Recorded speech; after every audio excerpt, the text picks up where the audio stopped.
მე ვფიქრობ, რომ ეს თანხwebdriver რომ იყოს არ გაწყდებოდა სტრატეგიული პარტნიორობა, არ შეჩერდებოდა სტრატეგიული პარტნიორობის შეთანხმება ერთი და მეორე ახალი ადმინისტრაციიდანაც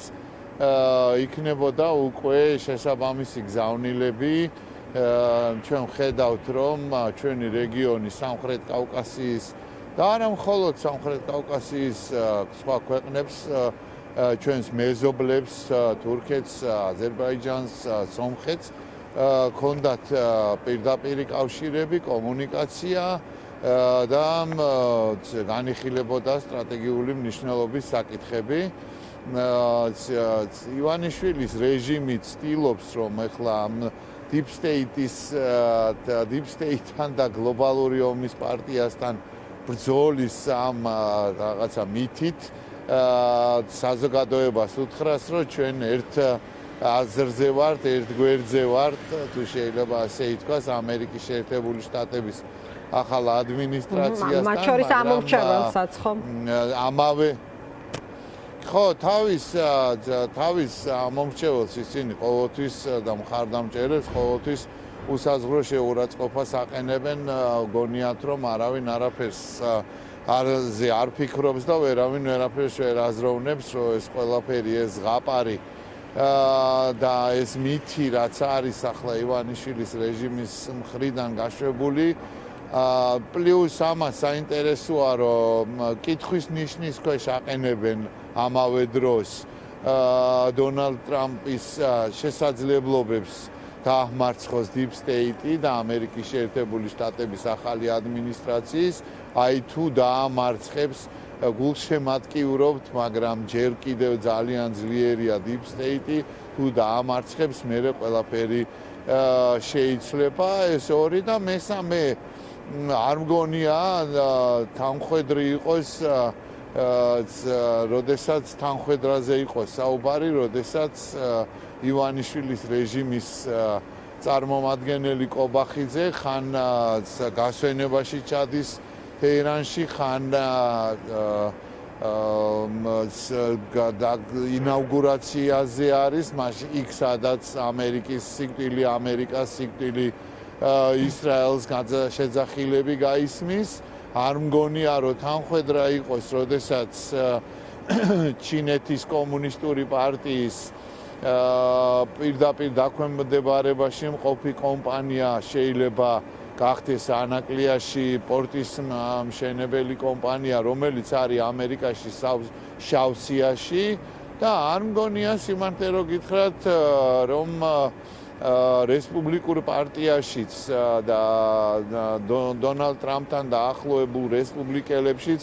თანხwebdriver იყოს ივანიშვილის რეჟიმთან, თუ როგორ უნდა მოეპყრო ხალხს, როგორ უნდა უღალატო სტრატეგიულ პარტნიორობას, როგორ უნდა უღალატო ღირებულებებს, ფასეულობებს. ძალიან გავლენიანი რესპუბლიკელი სენატორები და კონგრესმენები მუდმივად საუბრობენ იმაზე, რომ ქართველი ხალხი იბრძვის ავტოკრატიული რეჟიმის წინააღმდეგ და მათ ჭირდებათ ხარდაჭერა ისევე როგორც უნგრეთში, როგორც სერბეთში და ასე შემდეგ. აი თქვენ აი ამ გზავნილებს დაუკავშირებდით თუ არა ჩანიშნული მეგობარი აქტის განხილვას, რომელიც 27-ში უნდა შედგეს, ჩვენ ვიცით ხო სენატის საგარეო კომიტეტის ხდომაზე, არის ოფიციალურად დღის წესრიგში და ამ დროს ქართულ ოცნებაში ამბობენ, რომ ივანიშვილი არ შეშინებია არასდროს სანქცირებისო, როცა შეეძლო გარიგება ადვილი საქმეა მისთვის, ხო, ასე გამოვიდა იმ შეფასებების მიხედვით, რომელიც ჩვენ ვნახეთ დღეს აი ქართულ ამერიკულ ურთიერთობებზე გაკეთებული კომენტარების ნახვის შედეგად. აი ამაზე რისი თქმა შეგიძლიათ? სანქციების საკითხი არის საკითხი, რომლის გარშემოც მუდმივად ტრიალებს ივანიშვილი, ანუ თავის დაღწევა ამ პროცესიდან და შიშები ამ მიმართულებით. ამაზეა ფოკუსი მხოლოდ მისი მხრიდან? მე შემიძლია გითხრათ, რომ ივანიშვილი ყოველთვის პირდაპირ და ღიად საუბრობს რა არის მისთვის მთავარი საზრუნავი, მან ძალიან გულწრფელად თქვა, რომ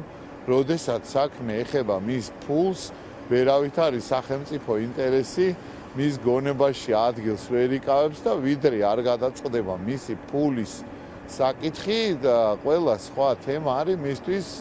უმნიშვნელო და მეორე ხარისხოვანი, ძალიან ღიად და გულწრფელად თქვა მან ის, რაზეც მუდმივად მიდიოდა რაღაცა კონსპირაციები და მსჯელობები და ვარაუდები.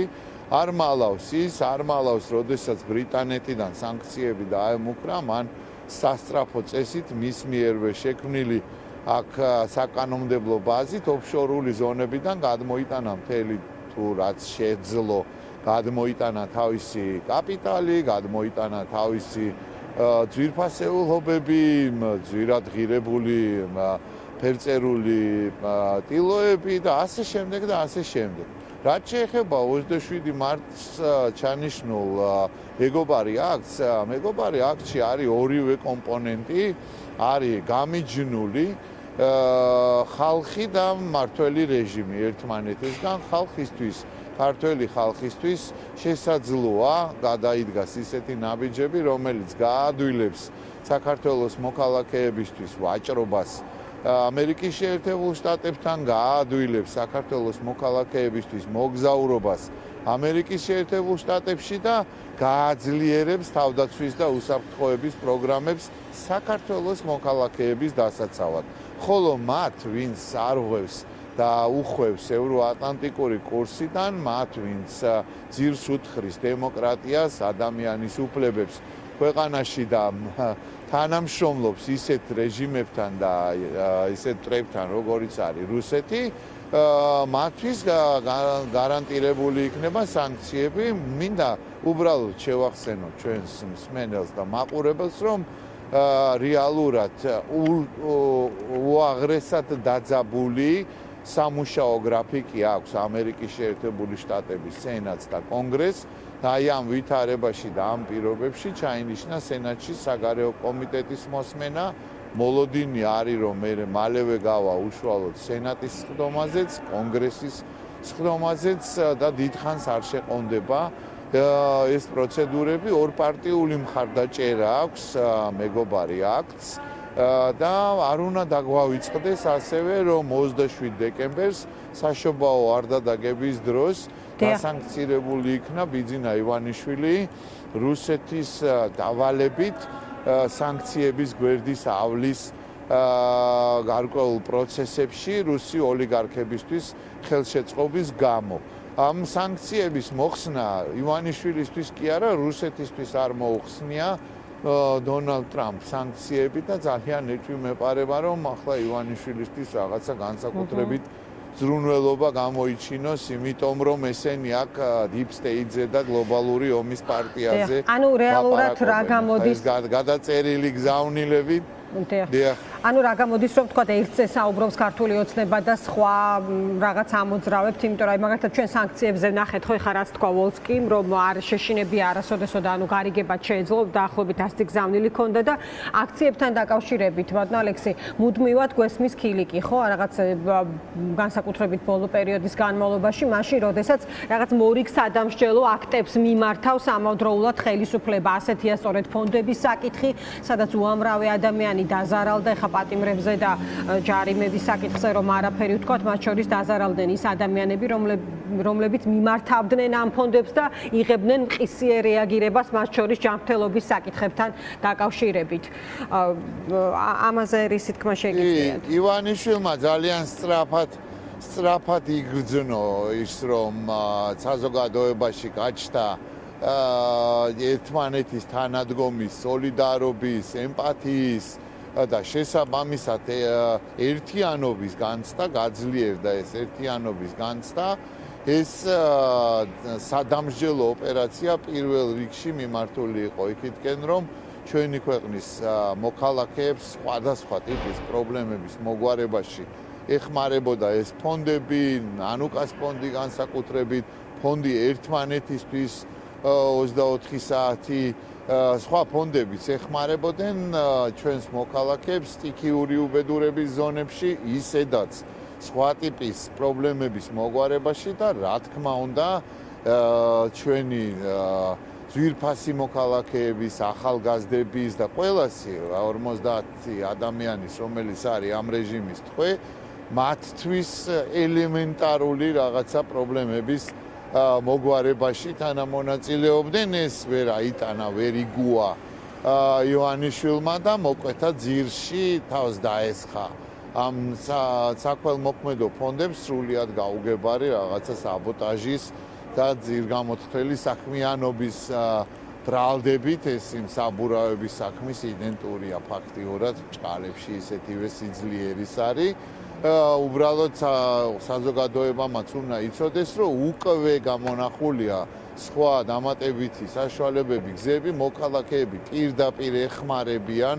და ჩვენ ხედავთ, რომ ძალიან სწრაფად ხდება თითოეული დაჯარიმებული თუ სხვა გაჭირვებული მოქალაქისთვის უცებ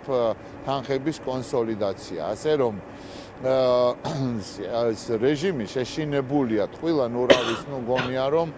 რამდენი ადამიანიც არ უნდა იყოს იქ რუსთაველის გამზირზე, არ ადარდებს ეს ივანიშვილს, არ ადარდებს ივანიშვილის რეჟიმს, ძალიანაც ადარდებს, იმიტომაც იღებს ზომებს ყოველდღიურად, ყოველთვის ყველაფერიცაა და ცემა, ხალხის წამება, ხო 500-ზე მეტი ადამიანი იყო დაკავებული, ნაწამები და ახლა ყავს რეჟიმის ტყვეები, მერე იყო ეს ფინანსური სანქციები, ფსიქოლოგიური ტერორი, ტიტუშკების ჩართულობა და თავდასხმები ჟურნალისტებზე, თქვენ კოლეგებზე და სხვა, ესე ვთქვათ, მოქალაქეებზე, თან შეხმატკბილებული ურთიერთქმედება ძალოვანი სტრუქტურების და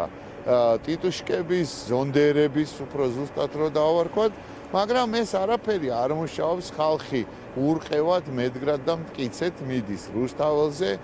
თავისი ქვეყნის სამსახურში, ჩვენი ქვეყნის სამსახურში და მომავალი თაობებისთვის მივდივართ ჩვენ და გავაგრძელებთ ამ სვლასაც, ამ ბრძოლასაც, თანადგომასაც,